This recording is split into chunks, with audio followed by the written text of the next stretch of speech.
The Romani deep dive you didn't know you needed. Okay, so, have you ever heard of the Romani people? Maybe you've heard them called gypsies, which, by the way, we're going to talk about why that's, not the term to use.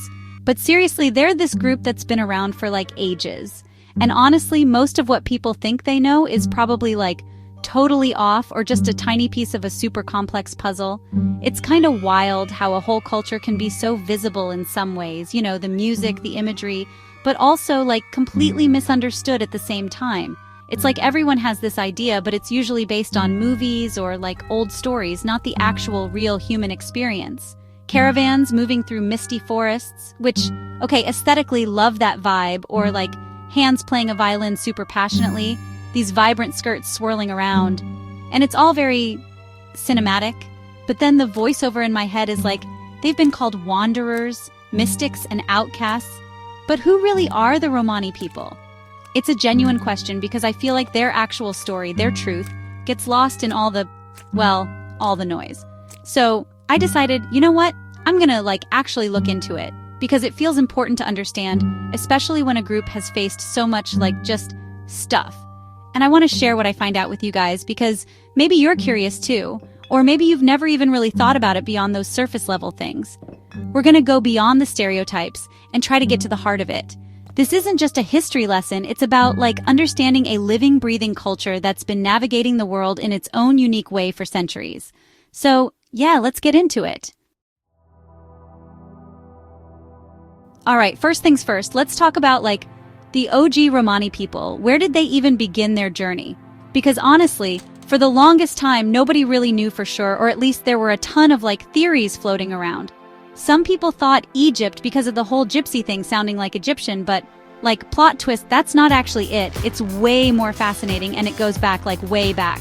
So picture this, ancient India, yeah, over 1,000 years ago, that's where most scholars now agree the Romani people originated.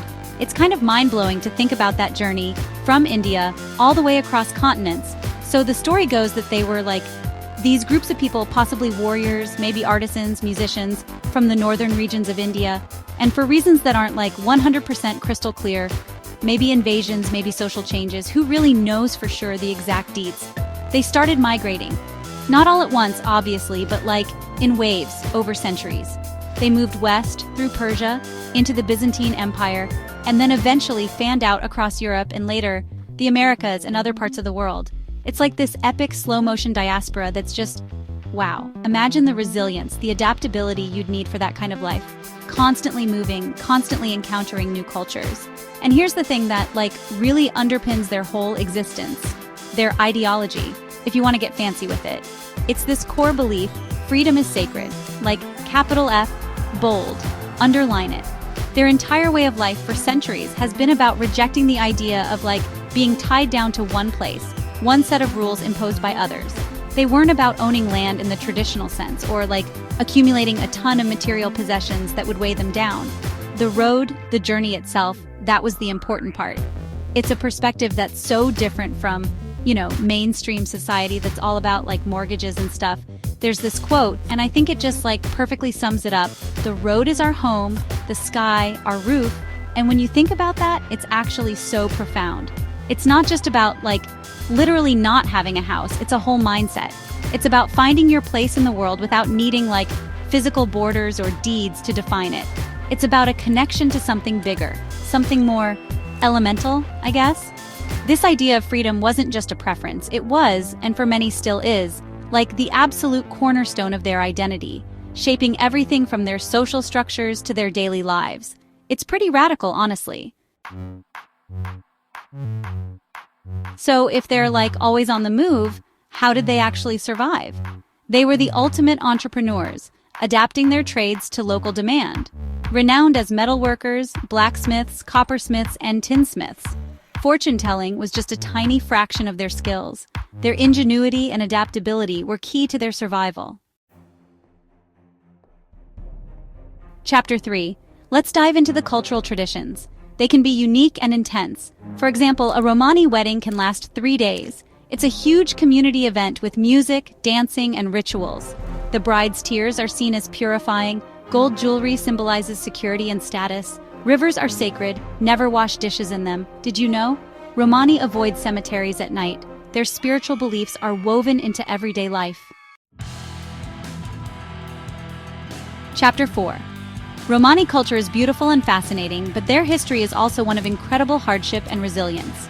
They faced persecution, discrimination, and violence for centuries. The Porajmos, the Romani genocide during Watu, saw 500,000 murdered. Today, they still face significant discrimination and marginalization. Their struggle for basic human rights continues. It's heavy, but it's real. Chapter 5. The Romani culture teaches us about freedom, resilience, and the beauty of diversity. Their vibrant arts, like flamenco and gypsy jazz, show intense emotional expression. They remind us to question societal norms and find true freedom. Their spirit of community and cultural heritage is inspiring. We can all learn from their enduring strength and joy. So yeah, that was like a whirlwind tour through some of the secrets and realities of Romani culture. And honestly, we've barely scratched the surface. There's so much more depth, so many more stories, so much more to learn. But I hope this opened your eyes a little bit, or made you think, or at least made you a tiny bit more curious than you were before.